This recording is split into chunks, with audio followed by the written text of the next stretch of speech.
101.3 FM, The Source.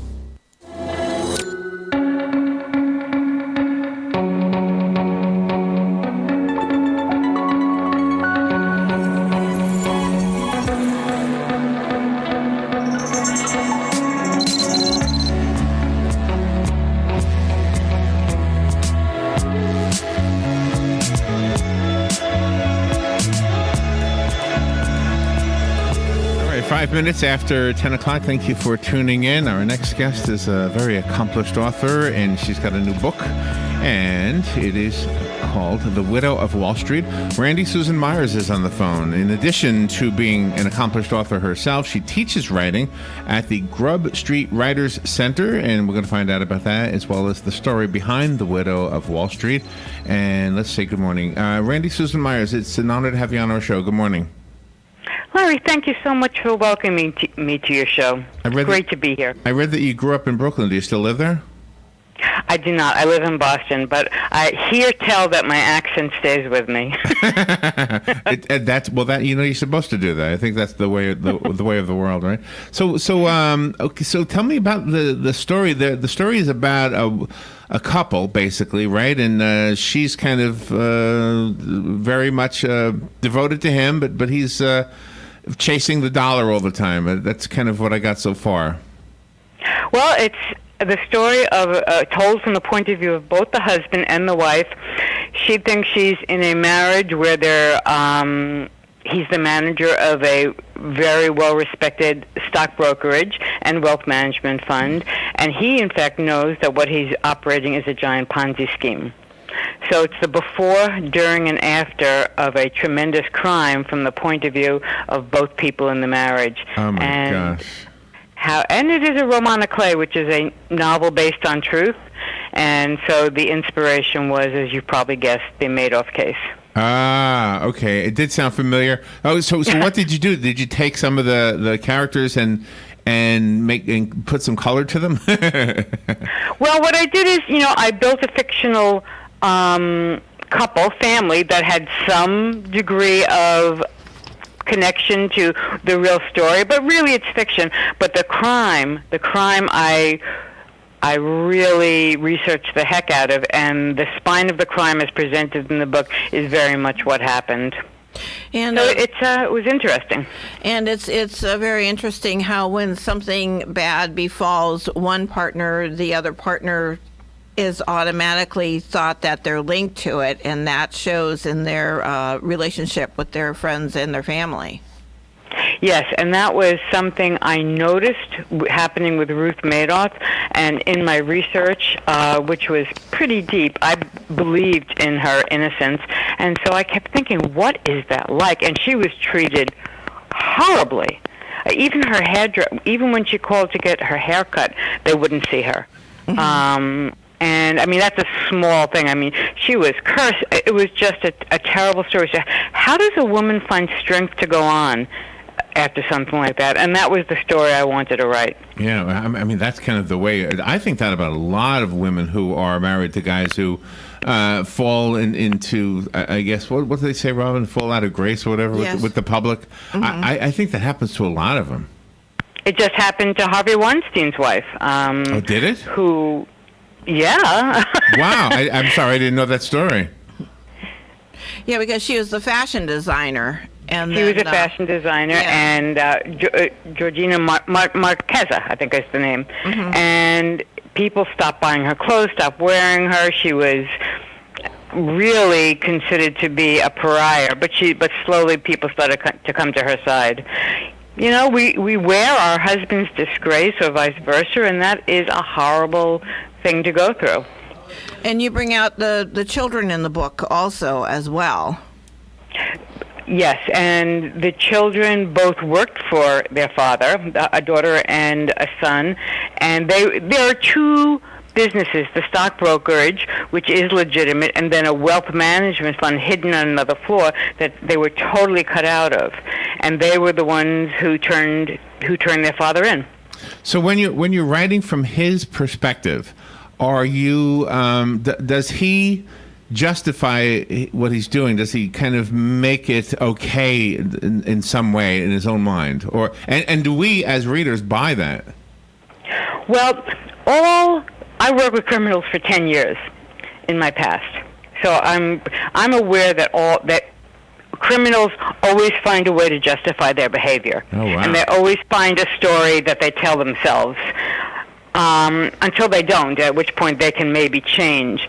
And when I am writing that, I am writing from his point of view, the story he's telling himself. Does the reader buy it? Yeah. No, but but he's what's called an unreliable narrator.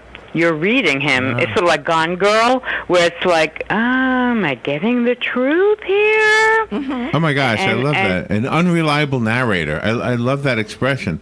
So, and part of what you do, you teach other writers how to write. I'm sure that's something that is embraced and perhaps experimented with by the other writers that you help, right? Am I right? Oh, very much. And I always tell my students, your characters don't have to be likable, but they sure as heck have to be interesting. Exactly. You have to. And Stephen King, I think, put it absolutely best when he said this in his book on writing. You have to have the gotta know. As long as the author or the reader gotta know what happens, those pages will keep flipping. Oh my gosh. And that's one of the characteristics of Phoebe, because even though she, everybody turned against her and stuff, there's still that flicker of hope in her heart that she wants to believe her husband. And, well, at first she wants to believe him, but then when she doesn't believe him anymore, which happens pretty quickly, she feels like she has to stay and support him despite herself. And the main reason is when you get married very young, and they met both in real life and in my book as teenagers, it's very hard to just kick somebody to the curb immediately. So she was both very angry at him, angry at herself for staying as long as she did, and then at a loss about how to deal with her children who are angry with her for staying. So there's a lot of conflict.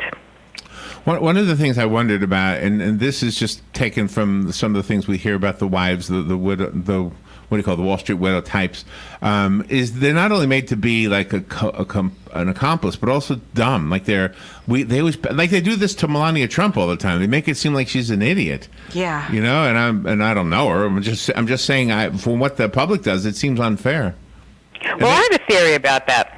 And my theory is this, because when I was telling people what I was writing and what it was based on, they would say, no, she had to know, she's an idiot, blah, blah, blah. Right. And I realized people are so afraid of being lied to by their own husbands that they would rather think that every woman that gets lied to is a complete moron or guilty than to think this happens and it could happen to me. And that's a great point, too, because it really is a heartfelt point, and sometimes that could ruin a relationship even before the marriage happens, with all of that fear of being deceived. And which of us does not know somebody whose husband or wife suddenly turned around and left them because they were having an affair for the last 10 years or something of that sort? And, exactly. It happens. I know the guy. I know a guy that fits the description of the guy end of it, and I did know what was going on, and when his wife found out, I was kind of thrown in a bad place too, because it made me seem like I didn't tell, which I didn't tell. But I don't know. You don't know where your loyalty should be. It's just weird. That's a tough one. That is really a tough one, because sometimes the person who tells, they end up getting all the anger at them. Yeah. So you really don't know. It all ended up horribly, and I don't see any of them anymore. But it's one of those hard spots for me to remember, because I was good friends with both of them, and now I don't see either one of them. So that's tough. So did you say earlier that you went through this yourself? No, I did not. Oh, okay. I said I worked with criminals for 10 years. In what way? In what way did you work with criminals? I was the assistant director and also ran groups for a batterer intervention program. So I worked with batterers who, after while they were on probation, were ordered by the courts to be in this program. and it was to learn nonviolent behavior, and it was also to keep watch on them post-crime. So I worked with probation, the police, the Department of Welfare, and their victims. Wow. And so I would be with these guys for a full year running a group. So I learned, I always say there's two places I learned about the darker side of men. One was working with the criminals, and the other was bartending. There you go. All right. I have a comment on the darker side of men. I have a comment on the darker side of men. This is from a dad's perspective. If you have a daughter and she's disgusted with men in general and says, I hate all men, well, there's a lot of truth to that, but you only need one, okay? There's got to be one out there that doesn't... Oh, I'm married to one. All the good men in my book my books are always based on my wonderful, wonderful husband. And although people say to him all the time, are her books about you? Oh, no. Oh, no. Oh, no. Well, I wish we had longer to talk to you. Thank you for being on the air with us. Randy Susan Meyers. I have, do we have the book? No, we don't have the book. No, it's en route. I did find it on Amazon. You're getting really good reviews on Amazon. Do you have a website you can direct us to? I do, randysusanmeyers.com. Very easy. And it's RandySusanMeyers.com. Brooklyn Girl in Boston, Robin. A Brooklyn Girl in Boston. I know, it's wonderful. That could be my new site, Brooklyn Girl in Boston. I love that. Well, thank you, Randy Susan Meyers. Thank you for being on our show. Thank you. You're great interviews. Thank you so much. Oh, thank you. We'll be right back.